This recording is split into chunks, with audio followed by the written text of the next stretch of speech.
You are listening to the weekly Bible lesson from the Plainfield Christian Science Church Independent, Plainfield, New Jersey, the United States of America.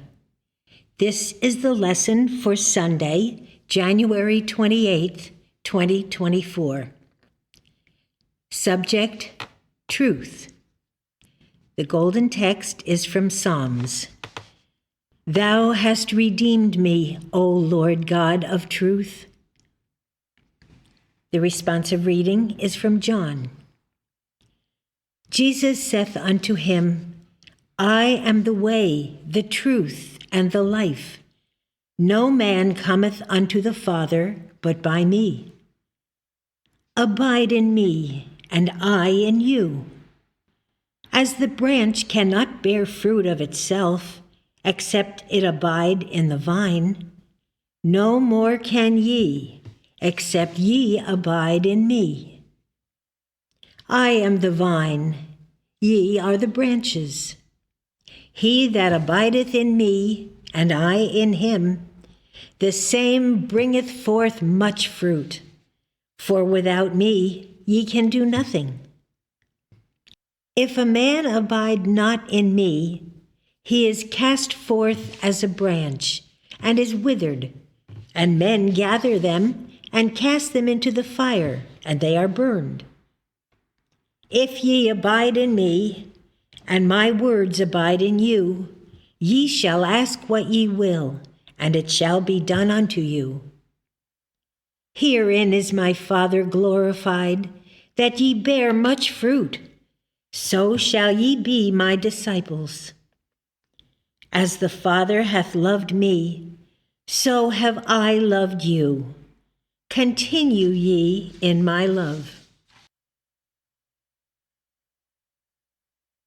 The Bible, Matthew. And Jesus went about all Galilee, teaching in their synagogues, and preaching the gospel of the kingdom, and healing all manner of sickness and all manner of disease among the people. And he entered into a ship, and passed over, and came into his own city. And behold, they brought to him a man sick of the palsy, lying on a bed. And Jesus, seeing their faith, said unto the sick of the palsy, Son, be of good cheer, thy sins be forgiven thee. And behold, certain of the scribes said within themselves, This man blasphemeth. And Jesus, knowing their thoughts, said, Wherefore think ye evil in your hearts? For whether is easier to say, Thy sins be forgiven thee, or to say, Arise and walk? But that ye may know that the Son of Man hath power on earth to forgive sins, then saith he to the sick of the palsy, Arise, take up thy bed, and go unto thine house. And he arose, and departed to his house. John. Then said Jesus to those Jews which believed on him, If ye continue in my word, then are ye my disciples indeed. And ye shall know the truth, and the truth shall make you free. They answered him, We be Abraham's seed, and were never in bondage to any man. How sayest thou, Ye shall be made free? Jesus answered them, Verily, verily, I say unto you, Whoso committeth sin is the servant of sin. And the servant abideth not in the house forever, but the Son abideth ever. If the Son therefore shall make you free, ye shall be free indeed. And I will pray the Father, and he shall give you another Comforter, that he may abide with you forever. Even the Spirit of truth, whom the world cannot receive, because it seeth him not, neither knoweth him.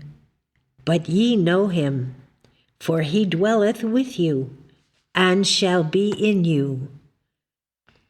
I will not leave you comfortless. I will come to you. Yet a little while, and the world seeth me no more. But ye see me, because I live, ye shall live also. At that day ye shall know that I am in my Father, and ye in me, and I in you. He that hath my commandments and keepeth them, he it is that loveth me. And he that loveth me shall be loved of my Father, and I will love him, and will manifest myself to him. Judas saith unto him, not Iscariot, Lord, how is it that thou wilt manifest thyself unto us, and not unto the world? Jesus answered and said unto him, If a man love me, he will keep my words, and my Father will love him, and we will come unto him, and make our abode with him. He that loveth me not keepeth not my sayings, and the word which ye hear is not mine, but the Father's which sent me. These things have I spoken unto you, being yet present with you. But the Comforter, which is the Holy Ghost, whom the Father will send in my name, he shall teach you all things, and bring all things to your remembrance, whatsoever I have said unto you. Acts. Peter, therefore, was kept in prison, but prayer was made without ceasing of the church unto God for him. And when Herod would have brought him forth, the same night Peter was sleeping between two soldiers, bound with two chains, and the keepers before the door kept the prison. And behold, the angel of the Lord came upon him, and a light shined in the prison. And he smote Peter on the side and raised him up, saying, Arise up quickly. And his chains fell off from his hands. And the angel said unto him, Gird thyself, and bind on thy sandals. And so he did. And he saith unto him, Cast thy garment about thee, and follow me. And he went out and followed him, and wist not that it was true which was done by the angel, but thought he saw a vision. When they were past the first and the second ward, they came unto the iron gate that leadeth unto the city, which opened to them of his own accord. And they went out and passed on through one street, and forthwith the angel departed from him. And when Peter was come to himself, he said, Now I know of a surety that the Lord hath sent his angel, and hath delivered me out of the hand of Herod, and from all the expectation of the people of the Jews. And when he had considered the thing, he came to the house of Mary, the mother of John, whose surname was Mark, where many were gathered together praying. And as Peter knocked at the door of the gate, a damsel came to hearken, named Rhoda. And when she knew Peter's voice, she opened not the gate for gladness, but ran in and told how Peter stood before the gate. And they said unto her, Thou art mad. But she constantly affirmed that it was even so. Then they said, It is his angel. But Peter continued knocking. And when they had opened the door and saw him, they were astonished. But he, beckoning unto them with the hand to hold their peace, declared unto them how the Lord had brought him out of the prison. 2 Corinthians. Now the Lord is that Spirit, and where the Spirit of the Lord is, there is liberty. I will now read correlative passages from the Christian Science textbook, Science and Health with Key to the Scriptures, by Mary Baker Eddy. To prevent disease or to cure it, the power of truth, of divine spirit, must break the dream of material senses. Truth has no consciousness of error. Love has no sense of hatred. Life has no partnership with death. Truth, life, and love are a law of annihilation to everything unlike themselves, because they declare nothing except God. Truth has no beginning. The divine mind is the soul of man and gives man dominion over all things. Man was not created from a material basis, nor bidden to obey material laws, which spirit never made. His province is in spiritual statutes, in the higher law of mind. The Christ-like understanding of scientific being and divine healing includes a perfect principle and idea, perfect God and perfect man, as the basis of thought and demonstration.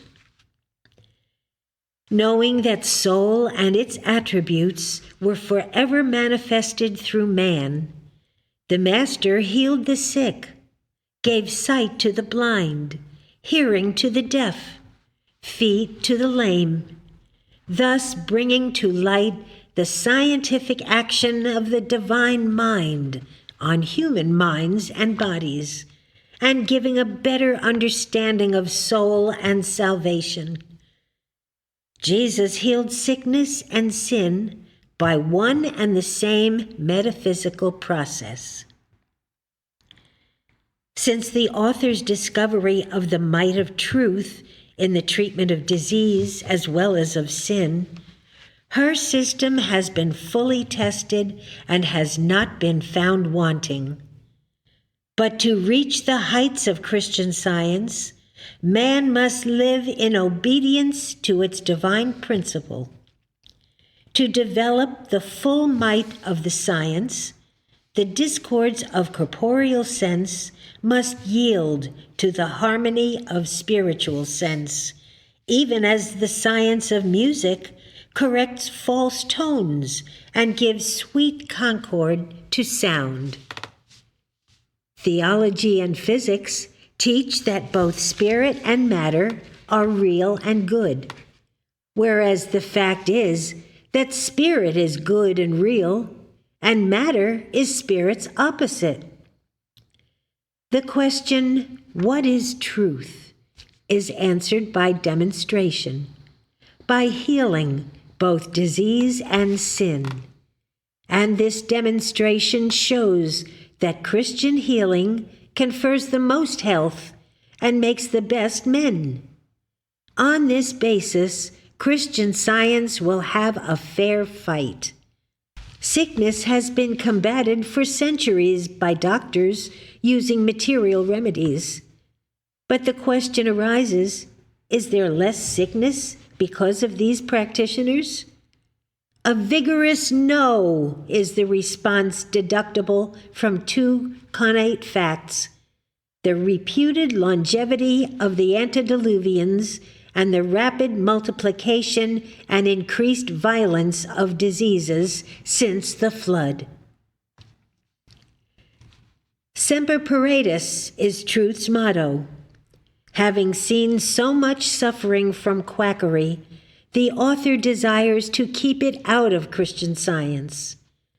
The two-edged sword of truth must turn in every direction to guard the tree of life. If spirit, or the power of divine love, bear witness to this truth, this is the ultimatum, the scientific way, and the healing is instantaneous. The procuring cause and foundation of all sickness is fear, ignorance, or sin. Disease is always induced by a false sense mentally entertained, not destroyed. Disease is an image of thought externalized. Truth brings the elements of liberty. On its banner is the soul-inspired motto, "Slavery is abolished." The power of God brings deliverance to the captive.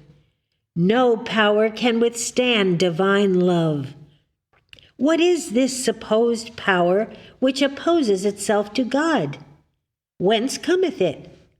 What is it that binds man with iron shackles to sin, sickness, and death? Whatever enslaves man is opposed to the divine government. Truth makes man free. You must know when first truth leads by the fewness and faithfulness of its followers. Thus it is that the march of time bears onward freedom's banner. The powers of this world will fight and will command their sentinels not to let truth pass the guard until it subscribes to their systems. But science, heeding not the pointed bayonet, marches on. There is always some tumult, but there is a rallying to truth's standard. Discerning the rights of man, we cannot fail to foresee the doom of all oppression. Slavery is not the legitimate state of man. God made man free. Paul said, "I was free-born." All men should be free. Where the Spirit of the Lord is, there is liberty. Love and truth make free, but evil and error lead into captivity. The law of Christ or truth makes all things possible to spirit, but the so-called laws of matter would render spirit of no avail and demand obedience to materialistic codes, thus departing from the basis of one God, one lawmaker. To suppose that God constitutes laws of inharmony is a mistake. Discords have no support from nature or divine law, however much is said to the contrary. Truth casts out all evils and materialistic methods with the actual spiritual law, the law which gives sight to the blind, hearing to the deaf, voice to the dumb, feet to the lame. The infinite truth of the Christ cure has come to this age through a still small voice, through silent utterances and divine anointings, which quicken and increase the beneficial effects of Christianity. I long to see the consummation of my hope, namely the student's highest attainments in this line of light. Because truth is infinite, error should be known as nothing. Because truth is omnipotent in goodness, error, truth's opposite, has no might. Evil is but the counterpoise of nothingness. The greatest wrong is but a supposititious opposite of the highest right. The confidence inspired by science lies in the fact that truth is real and error is unreal. Error is a coward before truth.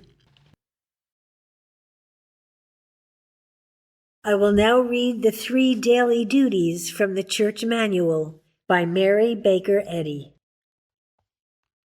Daily prayer. It shall be the duty of every member of this church to pray each day, Thy kingdom come. Let the reign of divine truth, life, and love be established in me, and rule out of me all sin. And may thy word enrich the affections of all mankind and govern them. A rule for motives and acts.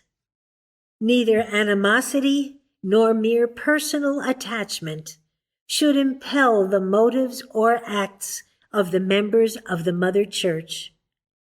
In science, divine love alone governs man, and a Christian scientist reflects the sweet amenities of love in rebuking sin, in true brotherliness, charitableness, and forgiveness.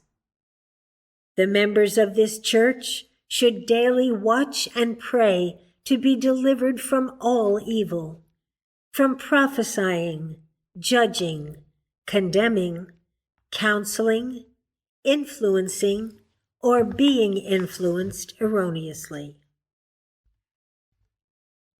Alertness to duty. It shall be the duty of every member of this church to defend himself daily against aggressive mental suggestion, and not be made to forget nor to neglect his duty to God, to his leader, and to mankind. By his works he shall be judged, and justified or condemned. And from Science and Health, Christian scientists, be a law to yourselves that mental malpractice cannot harm you, either when asleep or when awake. This Bible lesson was prepared by the Plainfield Christian Science Church Independent. It is comprised of scriptural quotations from the King James Bible and correlative passages from the Christian Science textbook, Science and Health with Key to the Scriptures, 1910 edition, by Mary Baker Eddy. For more information, please visit our website, plainfieldcs.com. Thank you for listening, and have a blessed day.